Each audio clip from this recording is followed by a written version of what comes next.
नमस्कार साथियों, मैं Amit Dwivedi the collective learning में आपका स्वागत करता हूं। तो आज हम अध्याय 5 शुरू कर रहे हैं। राज्य, राजा और एक प्राचीन गणराज्य। चुनाव का दिन।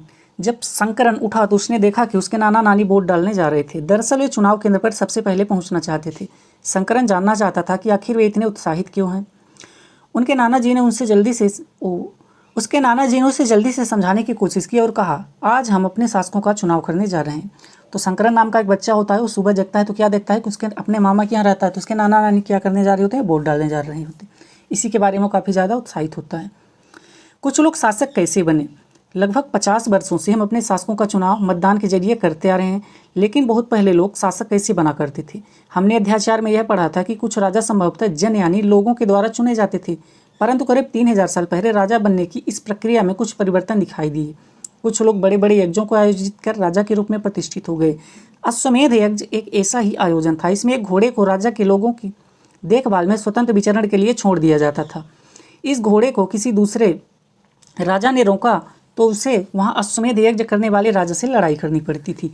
अगर उन्होंने घोड़े को जाने दिया तो इसका मतलब ये होता था कि अश्वमेध यज्ञ करने वाला राजा उनसे ज़्यादा शक्तिशाली था। इसके बाद उन राजाओं को यज्ञ में आमंत्रित किया जाता था। यह यज्ञ विशिष्ट पुरोहितों द्वारा संपन्न किया जाता था। इसके लिए उन्हें उपहारों से सम्मानित किया जाता था। अश्वमेध यज्ञ करने वाला राजा बहुत शक्तिशाली माना जाता था। यज्ञ में आमंत्रित सभी राजा उसके लिए उपहार लाते थे। यानी अश्वमेध यज्ञ कब किया जाता था? कोई भी राजा होता था जो अपनी शक्तियों को दिखाने के लिए एक घोड़े को सजा करके अपने सैनिकों के साथ छोड़ देता था। वो घोड़ा जहाँ जहाँ जाया करता था, राजा ये समझता था कि हमारी शक्ति यहाँ तक है। अगर कोई अन्य राजा उसको रोकता था तो उसको उसके साथ युद्ध करना पड़ता था। इसके बाद क्या होता था? अश्वमेध यज्ञ होता था। इन सभी आयोजनों में राजा का एक मुख्य स्थान होता था। उसे राज सिंहासन या बाघ की खाल के एक विशेष आसन पर बिठाया जाता था। युद्ध क्षेत्र में राजा का सारथी ही उसका सहचर होता था। सारथी क्या कहलाता है? जो राजा के साथ युद्ध में जाया करता है, उसके रथ को चलाते हुए। यज्ञ के अवसर पर वह राजा की विजयों तथा अन्य गुणों का गान किया करता था, यानी गुणगान किया करता था। राजा के सगे संबंधी, खासकर उसकी रानियों तथा पुत्रों को भी कई छोटे छोटे अनुष्ठान करने होते थे। अन्य सारे आमंत्रित राजाओं का काम सिर्फ बैठकर यज्ञ की पूरी प्रक्रिया को देखना भर था। राजा के ऊपर पुरोहित पवित्र जल से छिड़काव के साथ साथ अन्य कई अनुष्ठान करता था। विष अथवा वैश्य जैसे सामान्य लोग उपहार लाते थे। उन्हें पुरोहित शूद्र मानते थे। उन्हें कई अनुष्ठानों में शामिल ही नहीं किया जाता था। किसको? वैश्यों को। इस यज्ञ में उपस्थित होने वाले लोगों की सूची बनाओ तो कौन थे? राजा थे, रानियाँ थे, बच्चे थे, उसके अलावा अन्य देशों के भी राजा, मतलब अन्य राजा भी आया करते थे, उसके रिश्तेदार भी हुआ करते थे। वर्ण के बारे में, वर्ण क्या होता है? इस समय उत्तर भारत में खासकर गंगा यमुना क्षेत्र में कई ग्रंथ रचे गए। ऋग्वेद के बाद रचे होने के कारण ये उत्तर वैदिक ग्रंथ कहे जाते हैं। इसके अंतर्गत क्या क्या आते हैं? सामवेद, यजुर्वेद, अथर्ववेद। यजुर्वेद में क्या होता है? जादू टोने की बात यहाँ पे की गई है, तथा अन्य ग्रंथ शामिल हैं। पुरोहितों द्वारा रचित इन ग्रंथों में विभिन्न प्रकार के अनुष्ठान और उनके संपादन की विधियाँ बताई गई हैं। इनमें सामाजिक नियमों के बारे में भी बताया गया है। उस समय समाज में कई समूह थे, जिसमें पुरोहित, योद्धा, कृषक, पशुपालक, व्यापारी, शिल्पकार, श्रमिक, मछली पकड़ने वाले तथा जंगल में रहने वाले लोग भी शामिल थे। जहाँ कुछ पुरोहित तथा योद्धा वैभवशाली थे, वहीं कृषक और व्यापारी भी धनवान थे। दूसरी ओर पशुपालक हो गए, शिल्पकार, श्रमिक, मछली पकड़ने वाले, शिकारी तथा भोजन संग्राहक ही सभी निर्धन हुआ करते थे। पुरोहितों ने लोगों को 4 वर्णों में विभाजित किया था, जिन्हें वर्ण कहते हैं। उनके अनुसार प्रत्येक वर्ण के अलग अलग कार्य निर्धारित थे। पहला वर्ण ब्राह्मणों का था, जिसका काम वेदों का अध्ययन करना, यज्ञ करना था। इसके लिए उन्हें उपहार मिला करता था। दूसरा स्थान शासकों का था, जिन्हें क्षत्रिय कहा जाता था। उनका काम था युद्ध करना, लोगों की रक्षा करना। तीसरे स्थान पर विष या वैश्य थे। इनमें कृषक, पशुपालक और व्यापारी आते थे। क्षत्रिय और वैश्य दोनों को ही यज्ञ करने का अधिकार प्राप्त था। वर्णों में अंतिम स्थान शूद्रों का था। इनका काम अन्य तीनों वर्णों की सेवा करना था। इन्हें कोई अनुष्ठान करने का अधिकार नहीं था। प्रायः औरतों को भी शूद्रों के समान ही माना गया था। महिलाओं तथा शूद्रों को वेदों के अध्ययन का अधिकार नहीं था। पुरोहितों के अनुसार सभी वर्णों का निर्धारण जन्म के आधार पर होता था। उदाहरण के तौर पर ब्राह्मण माता पिता की संतान ब्राह्मण ही होती थी। बाद में कुछ लोगों को अछूत माना गया।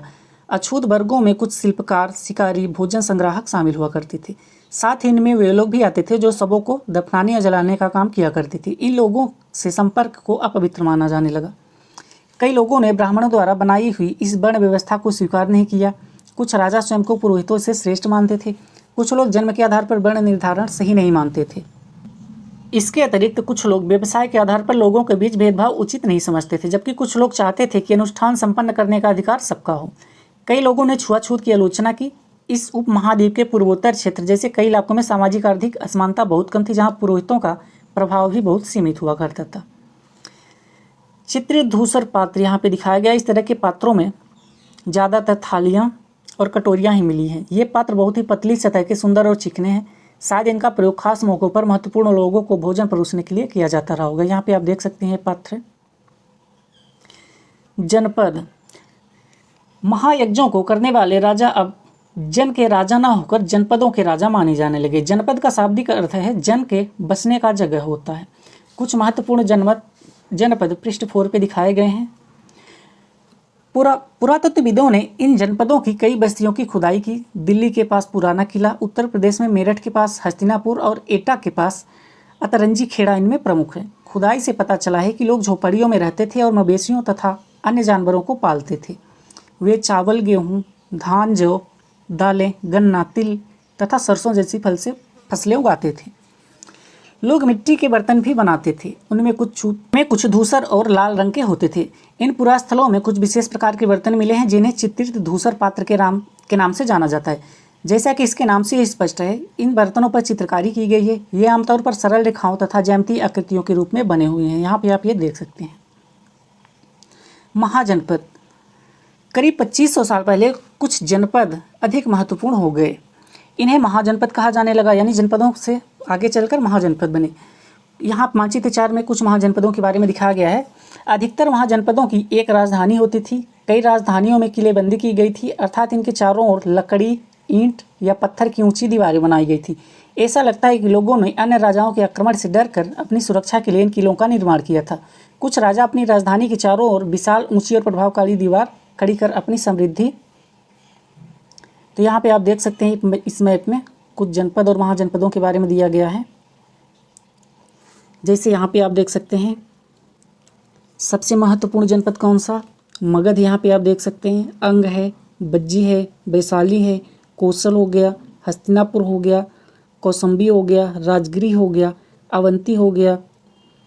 इस तरह से मतलब टोटल कितने थे, 16 महाजनपद थे और शक्ति का प्रदर्शन भी करते थे। इस तरह से किले के अंदर रहने वाले लोगों को उस क्षेत्र पर नियंत्रण रखना भी सरल हो जाता था।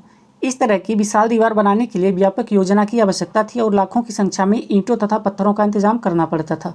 हजारों स्त्रों पुरुषों बच्चों ने इसके लिए अथक परिश्रम किया होगा। इसके लिए संसाधनों की आवश्यकता पड़ती होगी। यानी जो भी राजा हुआ करते थे अपने किले के किलेबंदी किया करते थे ताकि दुश्मनों का उसमें आक्रमण आसानी से ना हो सके। 16 महाजनपद थे और उन सभी की अलग अलग राजधानियाँ थी। ये याद रखिएगा, सभी एक एक करके लिख करके आप अलग से इसको याद कर सकते हैं, एग्जाम में पूछा जाता है। अब राजा सेना रखने लगे थे। सिपाहियों को नियमित वेतन देकर पूरे साल रखा जाता था।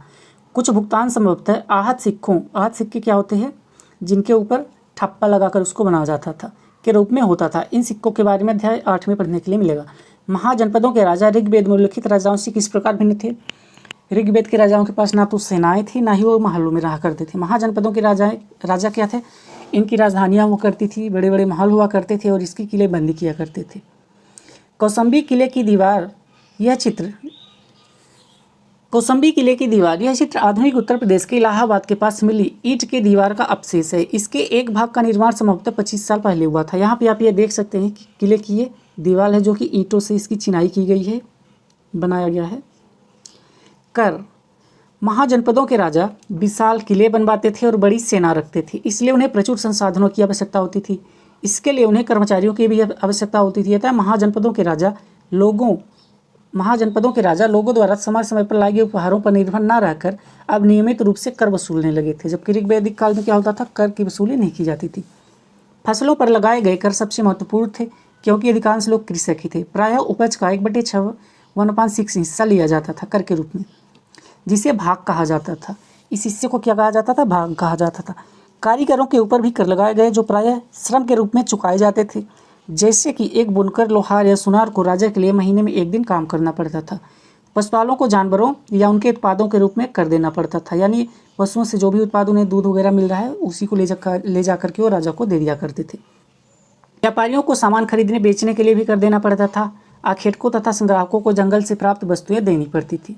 यानी जिसके पास जो जैसी सुविधा मतलब जो वस्तुएं प्रेजेंट उसके पास रहती थी वही उसको राजाओं को ले जाकर दे दिया करता था। कृषि में परिवर्तन। इस युग में कृषि के क्षेत्र में 2 बड़े परिवर्तन आए। हल के फाल अब लोहे के बनने लगे। तो अभी तक क्या था, हड़प्पन सिविलाइजेशन में लोहे का फाल नहीं हुआ था। इस युग में अब जब महाजनपद का काल आ गया तब क्या होने लगा, जो भी फाल हुआ करते थे उसमें लोहे के फाल लगाने लगे थे। अब कठोर जमीन को लकड़ी के फाल की तुलना में लोहे के फाल से आसानी से जोता जा सकता था। इससे फसलों की उपज भी बढ़ गई। दूसरे लोगों ने धान के पौधों का रोपण शुरू किया, अर्थात खेतों में बीज छिड़क कर धान उपजाने के बजाय धान की पौध तैयार कर उनका रोपण शुरू किया गया। गांव में अभी भी धानों की रोपाई की जाती है। ये वही चीज़ें यानी बहुत पहले ही ये सब शुरू हो चुका था।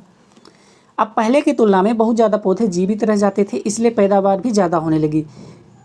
इसमें कमर तोड़ परिश्रम लगता था। ये काम ज़्यादातर दास, दासी तथा भूमिहीन खेतिहर मजदूर या कामगार किया करते थे। निरीक्षण। मगध। मानचित्र 4 पर मगध ढूंढो। मगध कहाँ पे है? बिहार में है। अभी वर्तमान बिहार के अंदर मगध हुआ करता था पहले। लगभग 200 सालों के भीतर मगध सबसे महत्वपूर्ण जनपद बन गया। गंगा और सोन जैसी नदियाँ मगध से होकर बहती थी। यातायात के लिए, जल वितरण और ज़मीन को उपजाऊ बनाने के लिए बहुत महत्वपूर्ण थी। कौन सी 2 नदियाँ? गंगा और सोन नदियाँ। मगध का एक हिस्सा जंगलों से भरा था।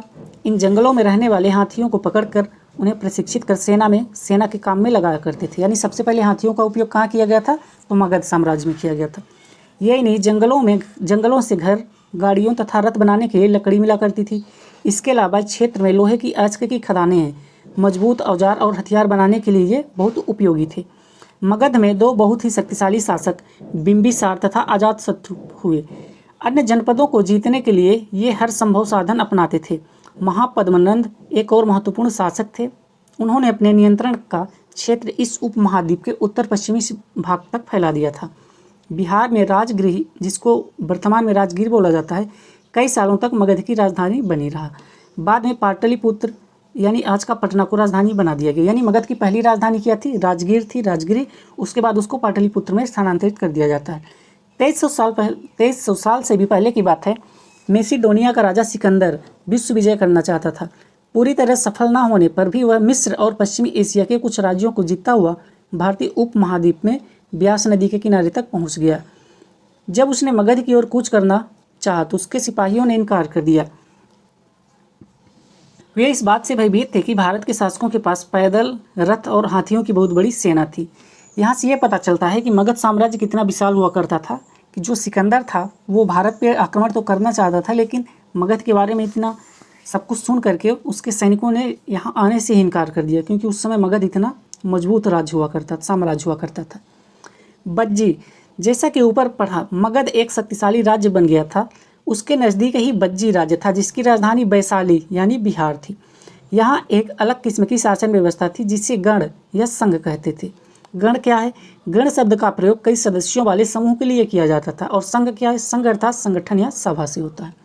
गण या संघ में कई शासक होते थे। कभी कभी लोग एक साथ शासन करते थे, जिनमें से प्रत्येक व्यक्ति राजा कहलाता था। ये सभी राजा विभिन्न अनुष्ठानों को एक साथ संपन्न किया करते थे। सभाओं में बैठकर ये बातचीत, बहस और वाद विवाद के जरिए तय किया करते थे कि क्या करना है और किस तरह से करना है। शत्रुओं के आक्रमण से निपटने के लिए वे मिलकर चर्चाएं किया करते थे। स्त्रियां, दास तथा कामगार इस सभाओं में हिस्सा नहीं ले सकते थे। तो गण और संघ क्या थे? गण क्या थे? एक ही परिवार के कई सदस्यों के लिए उपयोग किया जाता था। और संघ क्या था? संगठन हुआ करता था। बुद्ध तथा महावीर के बाद, जिनके बारे में आगे पढ़ने के लिए मिलेगा, ये दोनों ही गण या संघ से ही संबंधित थे। बौद्ध साहित्य में संघ के जीवन का बहुत ही सजीव वर्णन मिलता है। बज्जी संघ का यह वर्णन दीघ निकाय से लिया गया है। दीघ निकाय एक प्रसिद्ध बौद्ध ग्रंथ है जिसमें बुद्ध के कई व्याख्यान दिए गए हैं। इन्हें लगभग 2300 साल पहले लिखा गया था। अजातशत्रु और बज्जी संघ। अजातशत्रु बज्जी संघ पर आक्रमण करना चाहते थे। उन्होंने अपने मंत्री बस्कर को बुद्ध के पास सलाह लेने के लिए भेजा। यहाँ से क्वेश्चन बना था एसएससी में कि जो भी अजातशत्रु थे बज्जी संघ पर, यहाँ पे क्वेश्चन ये बना था कि अजातशत्रु बज्जी संघ पर आक्रमण करने से पहले बुद्ध के पास अपने किस मंत्री को सलाह के लिए भेजे थे? तो कौन से मंत्री थे? बस्कार थे, ये याद रखिएगा। बुद्ध ने उनसे पूछा था कि क्या बज्जी सभाएं नियमित रूप से होती हैं तथा उनमें सभी सदस्य उपस्थित होते हैं? तब उन्हें पता चलता है कि ऐसा होता है। उन्होंने कहा कि बज्जीवासी तब तक उन्नति करते रहेंगे जब तक वे पूर्ण और नियमित सभाएं करते रहेंगे। आपस में मिलजुल कर काम करते रहेंगे, पारंपरिक नियमों का पालन करते रहेंगे, बड़ों का सम्मान समर्थन और उनकी बातों पर ध्यान देते रहेंगे। यानी अजातशत्रु का मंत्री बत्सकर जब बुद्ध के पास सलाह लेने गया तो बुद्ध ने उन्हें ये सारी सलाहें यहाँ पे दी थी। ये क्लास 6 का है और एसएससी में इसका क्वेश्चन बना हुआ था। जी, महिलाओं के साथ जोर जबरदस्ती नहीं करेंगे और उन्हें बंधक नहीं बनाएंगे। शहरों तथा गांवों में चैत्यों का रखरखाव करेंगे। चैत्य क्या होते थे? एक तरह से जहाँ पे क्या हुआ करते थे, जहाँ पे साधक और उनके शिष्य रहा करते थे और वहाँ पे साधना वगैरह किया करते थे। विभिन्न मतावलंबी संतों का सम्मान करेंगे और उनके आने या जाने पर कोई रोक नहीं लगाएंगे। बज्जी संघ अन्य महाजनपदों से कैसे भिन्न था? कम से कम 3। तो यहाँ पे देखिए, जब बुद्ध के पास उनका मंत्री जाता है बत्सकर, तो बुद्ध उनको ये सारी सलाह देते हैं। कई शक्तिशाली राजा इन संघों को जीतना चाहते थे। इसके बावजूद उनका राज्य अब से लगभग 1500 साल पहले तक चलता रहा। इसके बाद गुप्त शासकों ने गण और संघ पर विजय प्राप्त कर उन्हें अपने राज्य में शामिल कर लिया। इसके बारे में अध्याय 10 में पढ़ने के लिए मिलेगा। इसके अलावा अन्यत्र देखते हैं। अपने एटलस में यूनान और एथेंस को ढूंढे। लगभग 2500 साल पहले एथेंस के लोगों ने एक शासन व्यवस्था की स्थापना की जिसे प्रजातंत्र या गणतंत्र कहते हैं। यह व्यवस्था लगभग 200 सालों तक चली। इसमें 30 साल से ऊपर के उन सभी पुरुषों को पूर्ण नागरिकता प्राप्त थी जो दास नहीं थे। वहाँ एक सभा थी जो महत्वपूर्ण विषयों पर निर्णय लेने के लिए साल भर में कम से कम 40 बार बुलाई जाती थी। हमारे ग्राम पंचायत में भी सभाएं बुलानी चाहिए, लेकिन कितनी बार बुलाई जाती है ये आप बता सकते हैं? आपके गाँव में कितनी बार बुलाते हैं? हमारे गाँव में तो शायद ही कभी बुलाते होंगे। इस सभा में सभी नागरिक भाग ले सकते थे। शासन के कई पदों पर नियुक्तियां लटरियों के द्वारा की जाती थी। सभी नागरिकों को सेना और नौसेना में अपनी सेवाएं देनी होती थी। औरतों को नागरिक का दर्जा नहीं मिलता था। व्यापारियों तथा शिल्पकारों के रूप में एथेंस में रहने वाले और काम करने वाले बहुत से विदेशियों को भी नागरिक अधिकार नहीं मिले थे। एथेंस में खदानें, खेतों, घरों और कार्यशालाओं में काम कर रहे दासों को भी नागरिक अधिकार नहीं मिले थे। क्या एथेंस में वास्तव में जनतंत्र था? वास्तव में पूरी तरह से तो नहीं था, क्योंकि वहाँ पे ना तो महिलाओं को अधिकार दिए गए थे, ना ही कुछ और दास वगैरह लोगों को। इसलिए यहाँ पे मतलब पूर्ण लोकतंत्र तो नहीं बोला जा सकता इसको। इस शब्द क्या है? राजा क्या होते थे? अश्वमेध यज्ञ, वर्ण, जनपद, फिर महाजनपद, किलेबंदी, सेनाएं रखने लगे थे, कर लेने लगे, पौध का रोपण किया जाता था। यानी धान को डायरेक्ट छींट कर नहीं, बल्कि पहले से उसका तैयार पौधा खेतों में लगाया जाता था। गण अथवा संघ, उसके बाद प्रजातंत्र के बारे में हमने पढ़ा। तो ये हमारा चैप्टर यहीं पे समाप्त होता है। मिलेंगे अगले चैप्टर के साथ।